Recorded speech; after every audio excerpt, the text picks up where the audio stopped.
সাগর block war রুমে দিদির দূতের report খতিয়ে দেখলেন সুন্দরবন উন্নয়ন মন্ত্রী বঙ্কিমচন্দ্র হাজরা। সুন্দরবন উন্নয়ন মন্ত্রী বঙ্কিমচন্দ্র হাজরা আজ সাগর ব্লকের ওয়ার রুমে উপস্থিত হয়ে দিদির দূত কর্মসূচির রিপোর্টগুলি গভীরভাবে খতিয়ে দেখলেন। মন্ত্রীর এই আকস্মিক পরিদর্শন এলাকায় প্রশাসনের তৎপরতা আরও বাড়িয়ে দিয়েছে। মন্ত্রী সাগর ব্লকের প্রশাসনিক আধিকারিকদের সঙ্গে দীর্ঘ বৈঠক করেন। এই বৈঠকে সম্প্রতি অনুষ্ঠিত দিদির দূত কর্মসূচির মাধ্যমে সাধারণ মানুষের কাছ থেকে যে সমস্ত অভাব অভিযোগ এবং জনস্বার্থ সংক্রান্ত তথ্য সংগৃহীত হয়েছে সেগুলি নিয়ে পুঙ্খানুপুঙ্খ আলোচনা হয়। মন্ত্রী মূলত সরকারি পরিষেবাগুলির সঠিক বিতরণ এবং সাধারণ মানুষের কাছে সেগুলি সময়মতো পৌঁছচ্ছে কিনা সেই বিষয়ে জোর দেন। তিনি সংশ্লিষ্ট আধিকারিকদের অবিলম্বে সমস্যাগুলি সমাধানের জন্য একটি সময়বদ্ধ রোডম্যাপ তৈরি করার নির্দেশ দেন।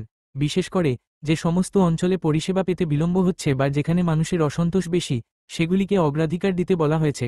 পর্যালোচনা পর সুন্দরবন উন্নয়ন মন্ত্রী বঙ্কিমচন্দ্র হাজরা সংবাদমাধ্যমকে জানান, মুখ্যমন্ত্রী মমতা বন্দ্যোপাধ্যায়ের নির্দেশ অনুসারে মানুষের দুয়ারে পরিষেবা পৌঁছে দেওয়াই আমাদের প্রধান লক্ষ্য।